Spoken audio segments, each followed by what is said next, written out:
మానస సరోవర యాత్ర నుంచి తిరిగి వచ్చిన తెలుగు ప్రయాణికులు ప్రస్తుతం అంతా ఉన్నారు. నేపాల్ వరద బీభత్స నేపథ్యంలో వాళ్ళు ఎదుర్కొన్నటువంటి పరిస్థితులను మనతో వివరించబోతున్నారు. సార్, మీరు పేరు చెప్పండి, ఎక్కడి నుంచి వచ్చారు? మీరు? పేరు శ్రీనివాస్ అండి. నేను విశాఖపట్నం స్టీల్ ప్లాంట్ నుంచి వచ్చాం. మేము 10 మంది కలిసి, ఫ్యామిలీ మెంబర్స్, ఫ్రెండ్స్ అందరూ కలిసి 10 మంది మేము మానస సరోవర్ యాత్రకి వెళ్ళాం. అమర్నాథ్ మానస సరోవర్ యాత్రకి వెళ్ళాం. వెళ్ళేటప్పుడు అది కూడా బాగానే వెళ్ళాం. 11th బయలుదేరి వెళ్ళాం. ఎంతమంది గ్రూప్ ఉన్నారు మీరు? ఇక్కడ నుంచి అక్కడ నుంచి ఇక్కడికి ఏదైతే మనం ఎక్కడైతే ఇమిగ్రేషన్ సెంటర్ ఉందో అక్కడికి రావడానికి మీకు ఎన్ని రోజులు సమయం పట్టింది?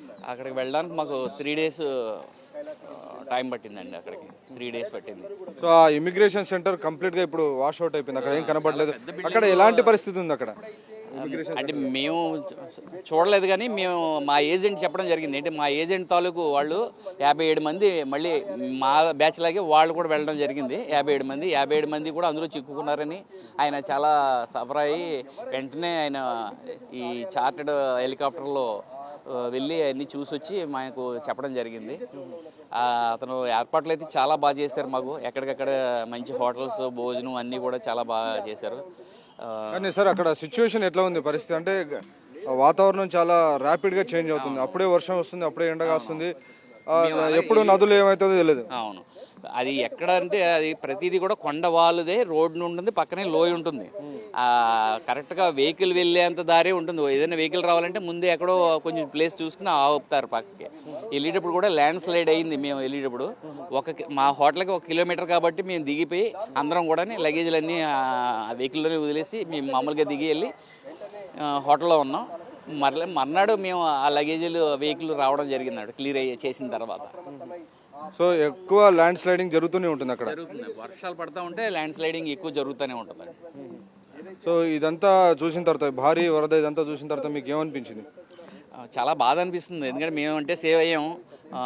మన తెలుగు వాళ్ళు వెళ్ళారు, అలాగే ఈషా ఫౌండేషన్ వాళ్ళు, వీళ్ళంతా మేము వస్తున్నప్పుడు వాళ్ళు వెళ్తున్న వెహికల్స్ అన్నీ కూడా అక్కడ ఒకే హోటల్ దగ్గర ఆగాం. మేము కిరాన్ దగ్గర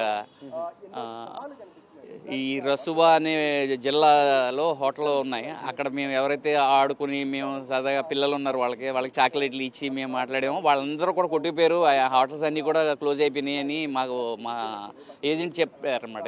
ఎన్ని హోటల్స్ ఉంటాయి సార్ రసువా జిల్లాలో మీరు ఉన్న ఏరియాలో? చాలా ఉన్నాయండి. ఇప్పటికీ ఉంటాయి, అక్కడక్కడ అలా ఉంటాయి. అంటే మరీ ఎక్కువేం కాదు, చాలా 10-15. నదికి పక్కనే ఉన్నాయి, నది లోపల కనబడుతున్నాయి, నది మధ్యలో కనబడుతున్నాయి అవన్నీ. నది పక్కనే ఉంటాయి, కొంచెం కొండ వాలుగా మీద రోడ్డు పక్కన ఉంటాయి అనమాట అండి అవన్నీ. ఒక్కసారి 200 ఫీట్ పెరిగితే వాటర్ ఆటోమేటిక్గా అవన్నీ మునిగిపోతాయి, కొట్టుకుపోతాయి కూడా. సో పైనుంచి ఏమైనా అకస్మాత్తుగా వాటర్ వస్తుంది, లెవెల్స్ పెరుగుతున్నాయని మీకు ఎవరైనా అక్కడ సైరన్ ఇవ్వడం కానీ అటువంటిది అలాంటిది ఏమీ లేదు. మేము ఉన్నప్పుడు అయితే ఏమీ లేదు కూడా. మేము వచ్చేసిన తర్వాత మేము ముక్తినాథ్కి వెళ్ళి రిటర్న్ అవుతున్నప్పుడు మాకు తెలిసింది.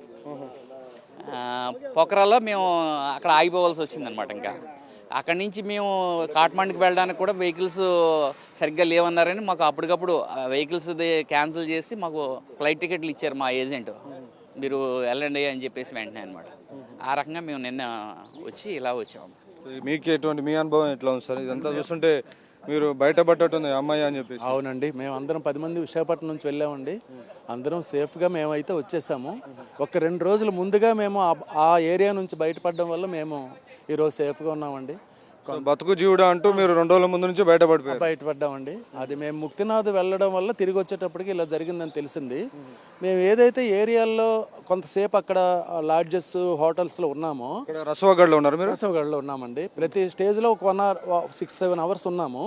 వాళ్ళు ఎవరైతే పరిచయస్తులు ఉన్నారో వాళ్ళందరూ ఇప్పుడు ఎవరు లేరండి. మొత్తం అంతా అక్కడ ఫ్లాట్ అయిపోయిందండి. అది ఎలా తెలిసిందంటే మా ట్రావెల్ ఏజెంట్ రాజన్ గారు హెలికాప్టర్లో వెళ్ళి చూసి వచ్చారండి.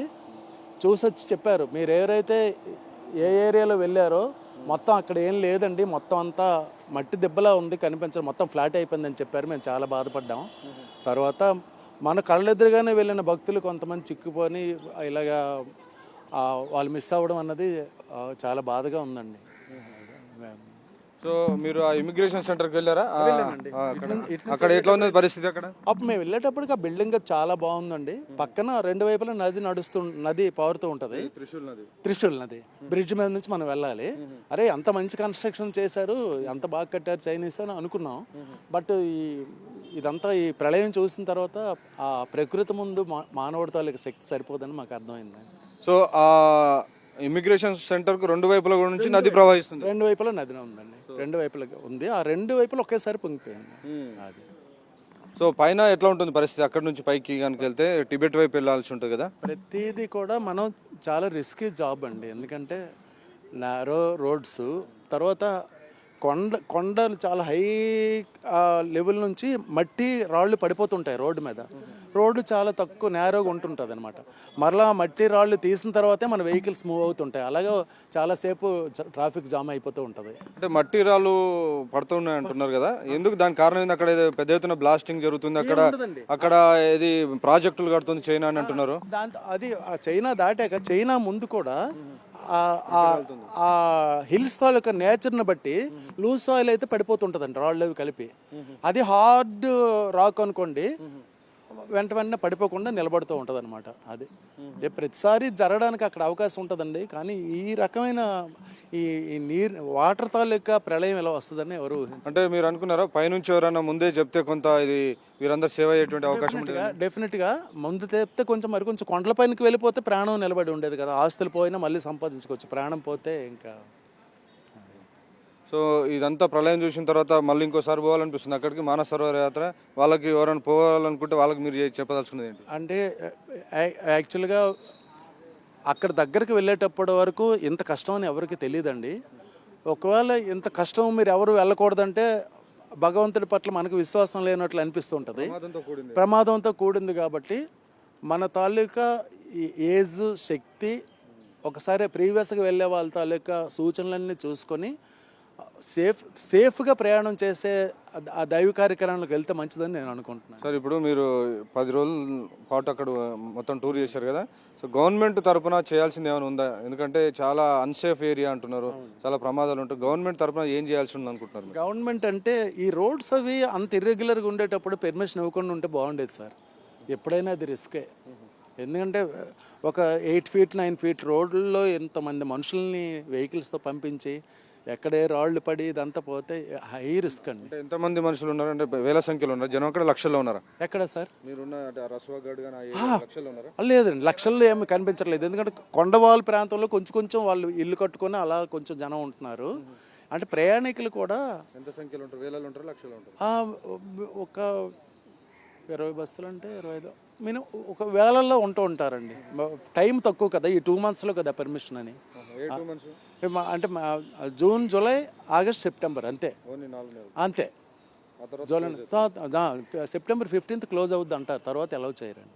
అందుకని అందరూ మీరు టిబెట్ వైపు నుంచి వెళ్ళారు కదా, అంటే మనం నేపాల్ దాటికి టిబెట్ వస్తుంది, తర్వాత చైనా వైపు నుంచి కూడా వెళ్ళే అవకాశం ఉందా?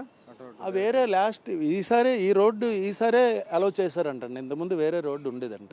అదండి. సో ఆ రోడ్లో వెళ్ళి ఉంటే ఇంత జరిగి ఉండేది అంటారా? అది మనం చెప్పలేము సార్. అదే జరగాలంటే మనం ఇవి ప్రకృతిని మనం అంచనా వేయలేము.